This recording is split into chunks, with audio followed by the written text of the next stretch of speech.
Stress can be really invisible, people, and not just because it manifests in your body before you even know it, but because embedded in our social networks, institutions, currencies, bureaucracy, and technology, there is a form of stress no one talks about.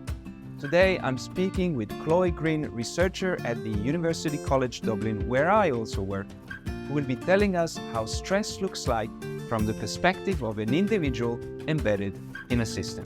Let's do it. Okay, hi everyone. Welcome back to another episode focused on stress and stress management. Today we have got a new guest on the program, and we will be asking Chloe what she thinks about what stress is and what works best to manage that stress. Chloe, I know that you have a very interesting background with you. Would you be happy to give us a little introduction to give me and the audience that is following us a little bit about you? Hi, Nicholas, and hi, everyone. I'm Chloe Green. I'm a qualified social worker who, for the past few years, have worked in substance use, homelessness, and mental health. Most of my work was in Aboriginal community-controlled health settings, so regional and remote areas across Australia, which I've been very privileged actually to work in those settings. Chloe, I think you're Australian, if I understand well, where your experience is mainly in Australia. Yes, I am Australian, yeah. Currently living in Dublin, Ireland now. So I'm wondering, to begin with, I'd like to define what stress is for you. And given the particular cultural context that you have worked with, maybe try to give us a differentiation of what you think stress is in general, and if there are specific sort of notes or thoughts or ideas that we need to take in consideration when considering particular communities within the Australian landscape. Yeah, that's a good question. I think that stress in general is something that kind of builds up over time and is a result of a lot of the environmental factors and the context which we're working in and the people we're working with, the systems we're working with essentially can create this culmination of little things that sometimes build up to stress. And then I think as well, just stress in general can sometimes relate to workload and then the way we interpret our responsibility and responding to certain things and perhaps certain systemic injustices that might exist. And I guess in Australia, in an Australian context, there is an element of epistemic injustice that happens to people, Aboriginal and Torres Strait Islander people, as a result of a colonial system. And I think the impact of stress then relating to that can never be underestimated. And I think that you then are operating in a system that's very Western, biomedical, and that doesn't necessarily translate to Indigenous knowledges and community contexts where there needs to be probably a greater self-determination around what stress is, how that's felt, and maybe how people want that to be responded to rather than being defined by a mainstream.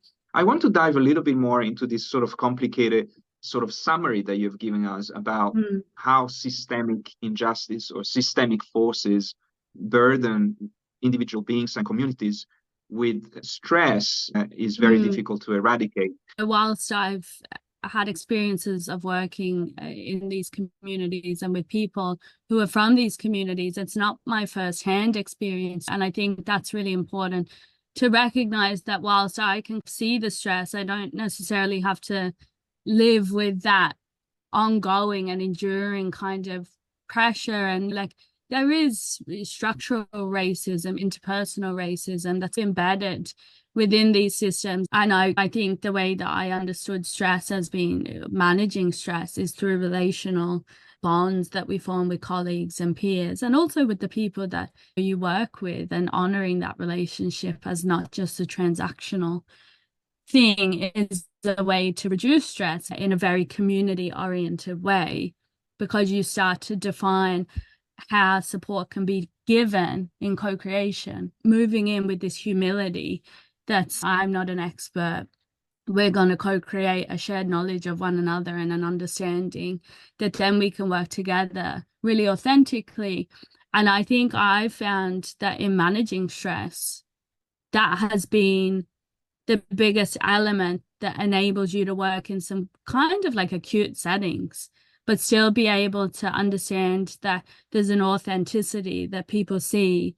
And from that, I guess you cultivate this support network where you will show up for other people in ways that removes judgment, colleagues and peers in the same way of the people that you work with.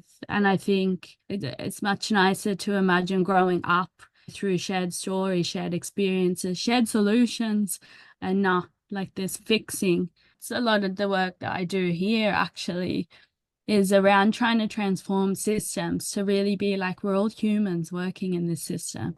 So let's start recognizing that we have emotional responses. Validating that it's a human experience can be very empowering for the person working and for the person who maybe they're engaging with, whether that's a colleague or someone accessing a service. Chloe, if I hear you well, there is a solution that you're giving us here.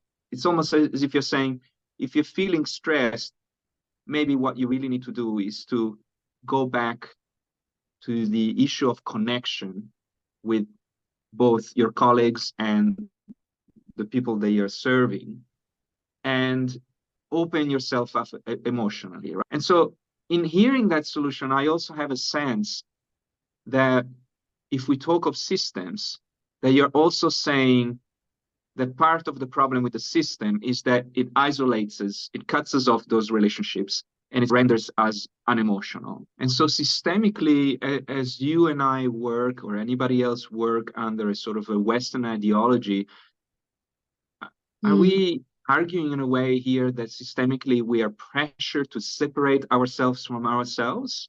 And why might that be? Yeah, I think that's a question I continue to ask. I think that capitalism is a very powerful machine, and we're conditioned through our education systems to be ambitious and constantly working. It's not always been communicated or taught to sit with, I don't know, to sit with listening deeply. I have a colleague actually here in Ireland who he refers to this thing of I don't know, just sitting in the I don't know, and the power of understanding that you don't have to be the expert. And I think that sometimes pressure, I know for myself, when I started working in social work and mental health settings, there was this kind of imposter syndrome because I was like, I actually don't know all the clinical terms. I don't know how to respond to these kind of situations. And the only thing that I ever found was really effective was developing relationships with the people I was working with in a way that wasn't pathologizing, in a way where you would go and get an ice cream from Burger King and speak nothing about the issues. And then over time, you would notice that things emerge, and through relation, you got to understand the person and they got to understand you.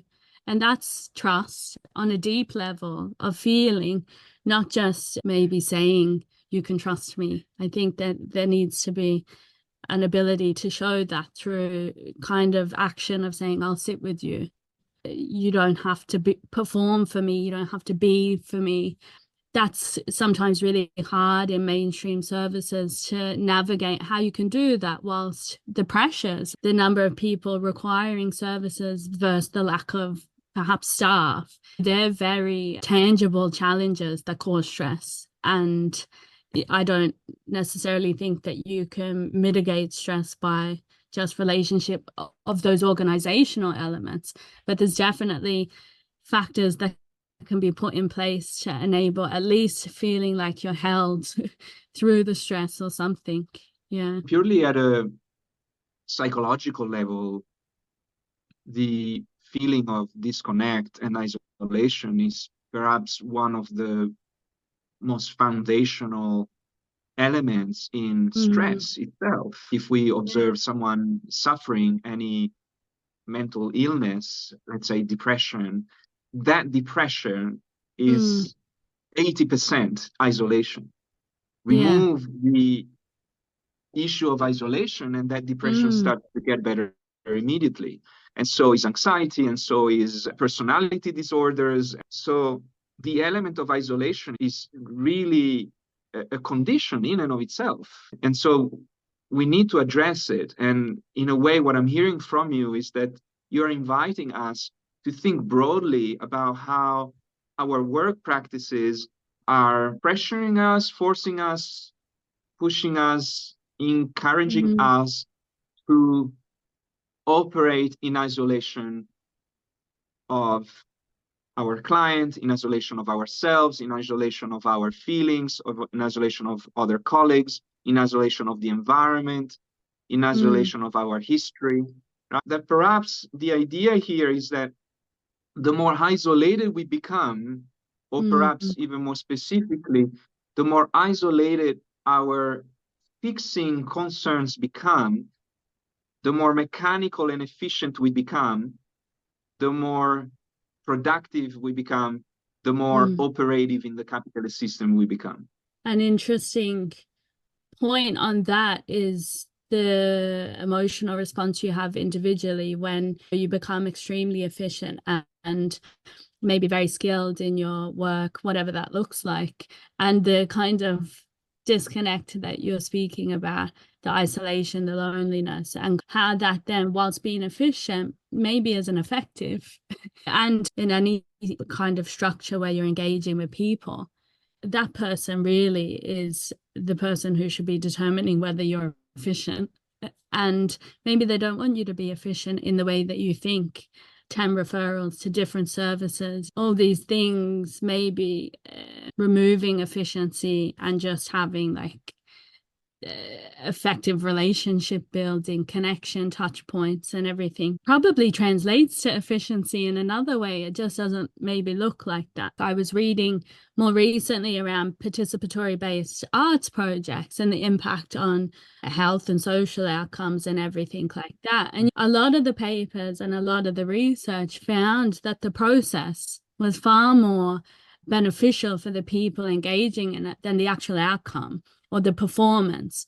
And the measurements that sometimes we're using to look at change theory and moving from this state to this state are actually not capturing that through the very process of being in connectivity with other people and producing, being creative, having space to just show up without having this stigma or this label is transformative. It's just overlooked because it would be like, yeah, the 12 session structure works, this setting works, this intervention of DBT worked at this point. And sure, in combination, I imagine there's lots of those elements that you need to capture, but there is this relational aspect that sometimes isn't observed because it doesn't reflect a scientific objective model or something. And of course, the scientific model has its own capitalist agenda as well. When we look at the rate at which academics have to publish, we know that the large majority of research is short-term oriented. So the very small minority of studies will look at long-term outcomes, like over years, over decades, right? So indeed, some of the effects of this, let's say, relaxation response that we may have when we engage with the whole being, not just the whole being that is in front of us, but the whole being that is inside of us as well, right? This time spent at the burger place or having a drink is not accounted for because we don't have money for it. And because it's obviously inefficient. Because in the short term, in the first month, if you're spending most of your time at the burger place and I cannot see any money coming in, I cannot see any results coming in, then that's worthless. We are not understanding the cushioning effect that this initial work has in the fall that this client or the system in general is taking, right? They are softening the basis of our interventions and so the sort of the terrain onto which then the client can fall on safely. And I guess like in using that example is you're reimagining then the way that you're providing service because it doesn't look like on paper there's no rigid case plan coming out of going to Burger King, But I think if you're able to really become attuned to the person you're eating the burger with, down the track, there's a trust that's been embedded so that if crisis does arise, that's going to be a far more effective response that you have, because you know this person, you know what calms them down, you know what makes them happy, you know what makes What them makes want them to comfortable? change. Yeah, if they want to change at all, I think it can produce stress within yourself when you're working within an organization or a system, is meeting somebody and not really trying to change them. Like, there is so much power in meeting someone and seeing them where they are and then working with them to define what change they want, what feels good for their life, not what I perceive or what the textbooks that I engaged with. And then through that, you can create shared goals, because you're affected as well. So you work in this kind of dyad, which is in a context of a bigger community. And when you understand that you have community and the ecological supports that exist there, it takes away from an individual deficit and places this kind of collective responsibility to support one another, not just elements of one another, or not just maybe if have made a mistake, or if I'm in a stage of my life which is really challenging, and maybe substance use is actually sometimes a logical response to consistent stress, systemic stress, structural racism, all of those things. I don't think that when the system looks at somebody that says, yeah, I recognize why you're taking substances, I think there's an element of then, are you complicit or are you condoning that? And I think you can only do that through knowing a person really well. It's almost as if we had the opportunity in addressing someone who has been so disconnected from themselves and who is using substance to regain that connection. In the work of Gabor Mate, Exactly. that explains so eloquently this element of connection and disconnection, and how addiction is essentially a way to recuperate that sense of attachment that we have lost with something, that sense of bonding that we all need. And the expert comes in with this tool in hand, ready to cut out another portion of the self that they're addressing.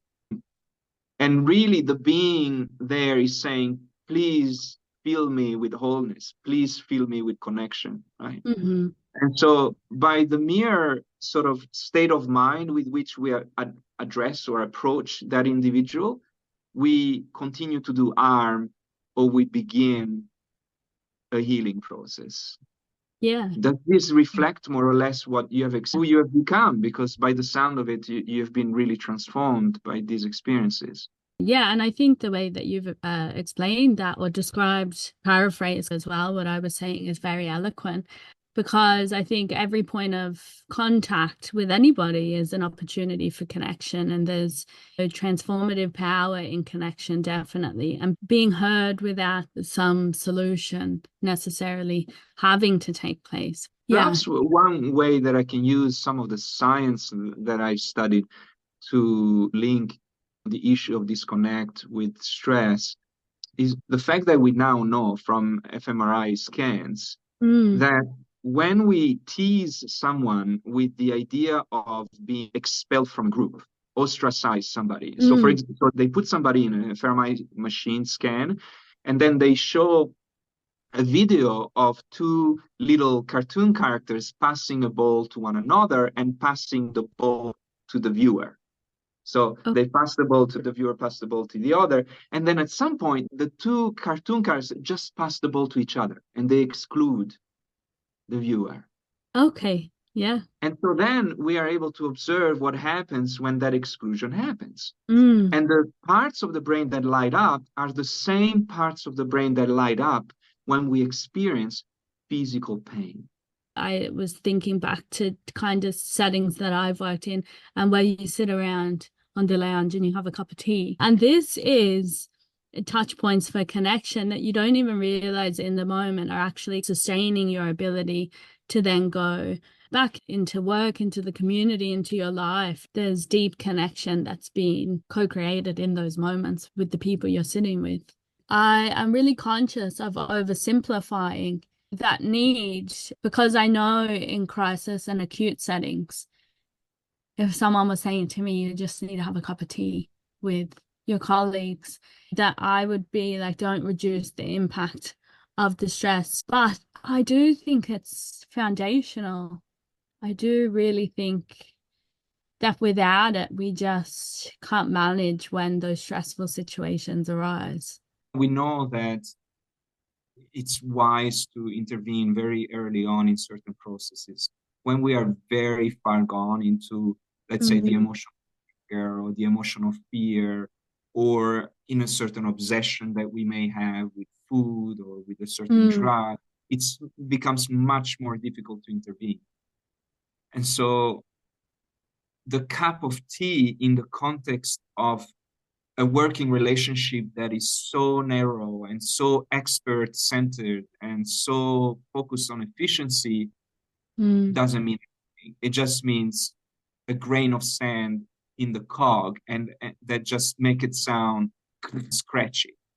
But a cup of tea in a person who has enlightened themselves enough to understand that they are part, yes, of a efficiency machine, but that they have agency to be able to choose the degree to which they want to prioritize that efficiency over long-term outcomes, long-term connection. The agency behind the cup of tea is what really counts, because that agency has a lot more control in the system than the cup of tea given by a person that does not identify with his own or her own agency, and therefore just delivers a cup of tea with the same modality that it was delivering the form to fill up. So if you write a list at the start of the day and then going and seeing somebody in the community is just something on your list, as opposed to really connecting with what does that person actually want to be doing when I'm there? Do they want to go for a walk? I think if you become overburdened by your own pressures and workloads and everything, that you can lose this intentionality and relatedness, and it's really hard to connect with you as a person. And so I think going back to basics and being like, where do I feel joy? And there should still be joy in work. That joy should exist in your relationship with anybody that you're engaging with. That doesn't just go laughing, having fun. There's serious issues that you're trying to work with sometimes, but that's not the whole landscape. That's not the whole reality. And if we only focus on that, then you start to get this really, and I know it in my body very well, this anxiety. Can we create a culture that for the majority of our time and of the actions that we take can address human beings, not as a machine, not as something to fix, or not even as something fixable in the end? I think being able to reflect on how that happens in micro interactions, you can feel a bit hopeless and helpless if you're considering transforming a system to be attuned to the emotional experiences of people in services and everything. But I would strongly believe in people working in hospital settings, community settings, organizations are all wanting connection to a degree. And I strongly believe in the power of actualizing that in practice, and I think the micro level stuff is something that we can do. We can support one another. I know that our approach to this interview has been not efficient, right? Although this interview will be cut into an efficient interview for the viewer, and that's what you are getting as a viewer, but really it has gone much longer. And I'm feeling in a place of connection with you here, Chloe. I know that if I were to finish this call with you here, that I would be finishing my work for today with you with a sense of, oh, wow, I'm not alone. There is someone out there in the world that I deeply connect with. And this is not something peculiar just to you, I think, and perhaps you might be able to say the same, but I think it's peculiar to the way that we actually approached the interview itself, giving each other space for saying things that maybe we wanted to cut out of the interview, or giving us a chance to expand organically on something. I think it was in an exploration of experience, and then through experience being informed of how stress is produced, but how it can also be managed, and you can cope with it through connection. And so you're grounded in relationship, really, relationship and relatedness and reciprocity, and these things that kind of put us in an ecology of support for one another. I think through relational conversation is very much you're able to get to a point and be speaking of my own experience, and that in itself is grounded in my own expertise of that, the experiences I've had, and a real sacredness and honoring of the people that I've worked with alongside and the people I've engaged with through professional context. But transcending that has meant that it does transform you. It's a privilege to ever sit with anybody that shares anything. And this is one element of that. And I think that's a way to remove some of the hierarchies of expert versus service user, or the language that we have, is that anybody sharing anything it's such a privilege, and it is transformative on both sides. Wow. With this said, I want to thank you, Chloe, for coming onto the program. I hope our viewers will benefit so much from all that you have shared. Yeah, thank you, Nicholas. Thank you, everyone, and see you next time. Bye-bye. To listen to more content focused on how to manage your mental and emotional well-being, subscribe to this platform or on YouTube. I am your shrinking Bounce Co. Until next time, look after your heart.